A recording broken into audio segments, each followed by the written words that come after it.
Welcome to Electric Current Rundown Podcast, episode number 42.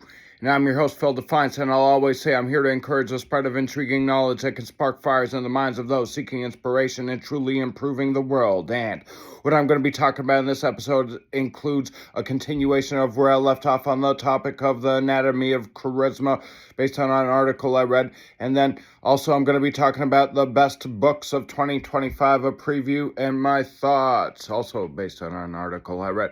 So, to start off on this quick 5-minute bonus episode, I'm going to continue on that topic of the anatomy of charisma. The article wasn't just politics, and it wasn't just like things like that. It also did give a few good pointers.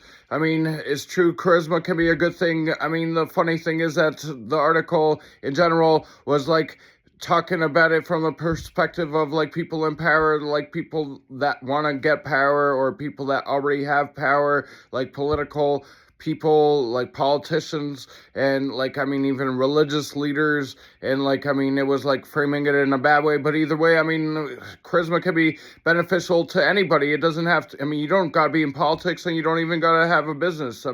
Just being charismatic can improve your friendships and get you to have more friends. Being social, not everybody's social, and to some people, having friends is not even important.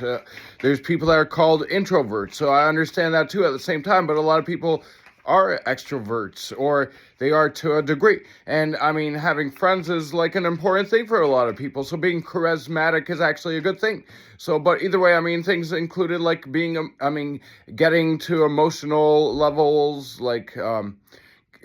it's like hitting people in the emotion, and reading people, like reading the room when you're in a crowd, and just reading people, and just like knowing what they're feeling, and even like speaking to their emotional self, and things like that. And those types of things actually make a lot of sense, because I personally have some natural charisma myself. So when I was reading that article, I actually could relate to some of those points. But okay, I'm just going to finish off on this topic and switch to the next topic as I continue, and then finish episode off.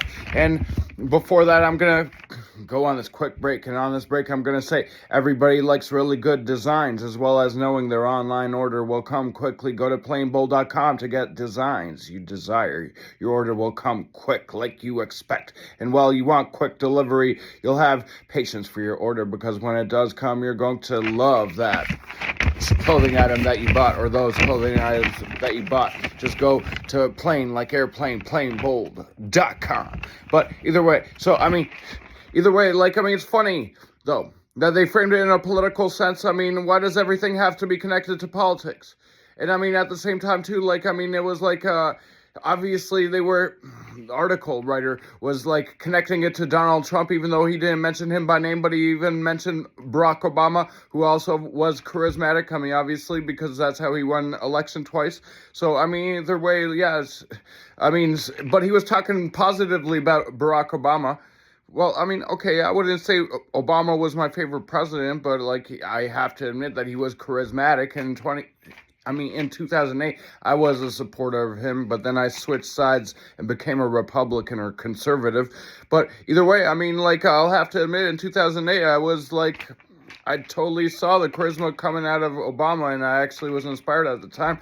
But either way, the guy was framing it if you let charismatic people to be manipulating you, then next thing you know, you're gonna have a next Hitler. And obviously he was referencing Trump.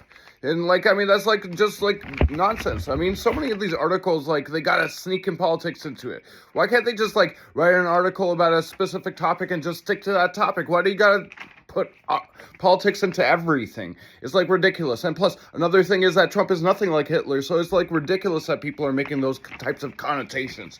But anyway, so I'm gonna finish off this episode on this quick other topic.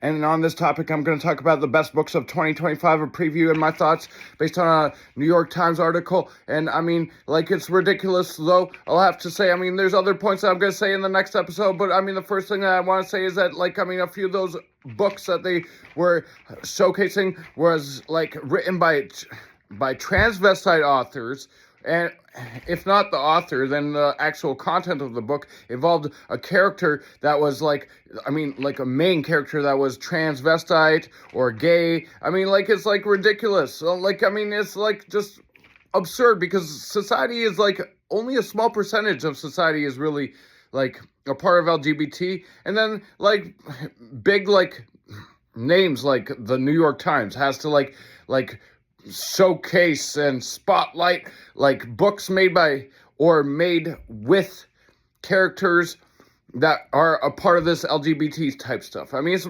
ridiculous. Don't they realize that the majority of society isn't a part of that? So why do they have to like showcase books specifically made by authors or even involving characters of that kind of stuff?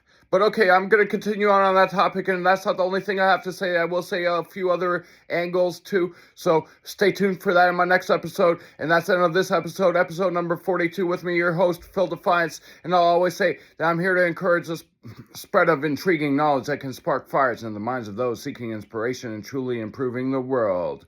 Right here, that's the end of this episode of the Electric Current Rundown. Till next time, have a good one.